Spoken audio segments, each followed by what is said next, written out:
le tuna hian firearm dang nen kan lo lang ne ta tuna kan firearm and review tur hi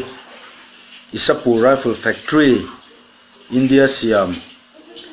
9mm A1 sorry 9mm 1A ani a hei hi a original a tak chuan Belgium FN ho ina Browning high power pistol and siam atanga India in license manga siam chhawn ve ni a tichuan amu hi 9mm amangta a tichuan he pistol magazine a hian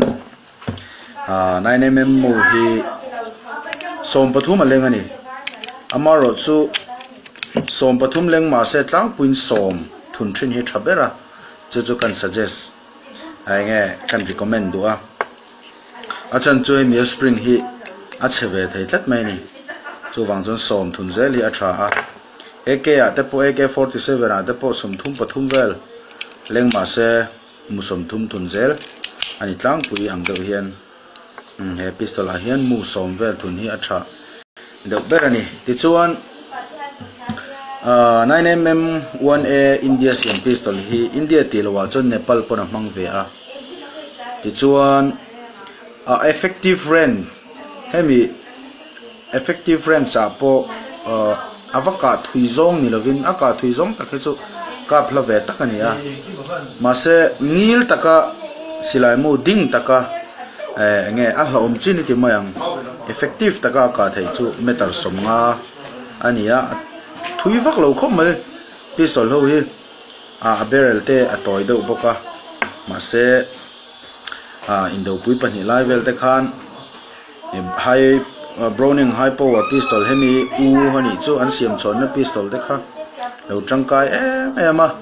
tin he pistol po hi sang ka chu ko somriat pakhat bor vel khan siam chon itana India ram chan na ta na tha thona sa to ani ti kan soi ve bok du a chuan amutel lo hian a magazine kan thunanga tian a magazine hi kanan thuna thil pakhat kan hriat tur ta na kan du chu he pistol hi a magazine tel lo chuan a trigger hi a me per thei lo ni chu antinan tuna tian kan charging ta kan cooking ta hei a me po thei lo a me per thei lo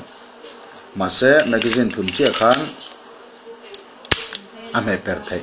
ta chi a hemi hammer hen ron chu ta chi ani chu kan hria ta tan kan soi du boka chuan ama khan Glock 90 pistol thazet mai Austria siam kha karon tilang zoi to a ngatinge I thria lo antia tuna hianin he pistol li kan thriat don ani chumi ma chona mom dewa ulukangai ve khop me silai en kol po hi lo en kol ve nom pon uluk ler u ti kha kan soi du kan ka puak zen si lo wa chon tuna kan thriat don sinanga kan lo en don uluk dawin hetian ke hi left handed kania ve lamzong a silai hum ni kania chu wang chuan tuna hian kan thriat don ani amma saberat ta na pistol kha amu om magazine in thun ani chon kan phot ta anga chuan tizong hen kan kengang awol samzong ani chu samzong chuan tian kan cooking anga etilai mi apina hi tian kan nor chawang chuan a hu pa hen zukin bat ta che ta ni tian a lo tang ta ni khatia tan lai tak khan hei hetilai hian bawk hi kan hmetang tian kan hme rual hei kan nor chaw photanga chuan a bawk kha kan hmetang tian kan me vele he ron chuak ta chuan hian kan phoi ta ni chuan muang changin kan nor bek lenga hemi hi kan pot le tanga chuan hei hi ni ngal mai chuan a khol hi ho khopa hemi a spring a hi hian kan la thlanga chuan a do ta hi hian kan la thlenga chu zong chu 9mm 1A khol chu ni maya a ho khop mai hai ma se ka na si ni chuan a vo khom le dan chu ten kan thun le ta a ten kan pot le tang chuan chu mizo chuan hi kan thun lu tanga he ta kan zum wallet kan wallet zo khan ta hian he ta tang hian he ti lai hian in a hu ko ai piget ni rei lang do khan om ta a kong a rei tan ten kan nor lu tanga tian kan vanor full le don ta ni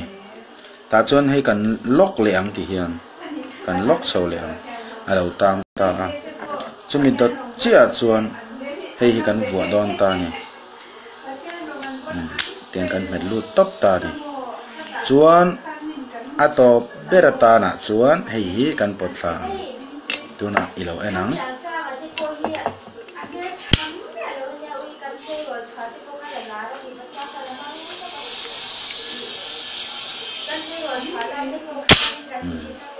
thì khan silai chu aka thei ani ngal mai mar chu hemi a hamar in ka we hi magazine thun lo chu na trigger am he per thei lo wangin kan met puawang ti khan kha he silai tlang pui chu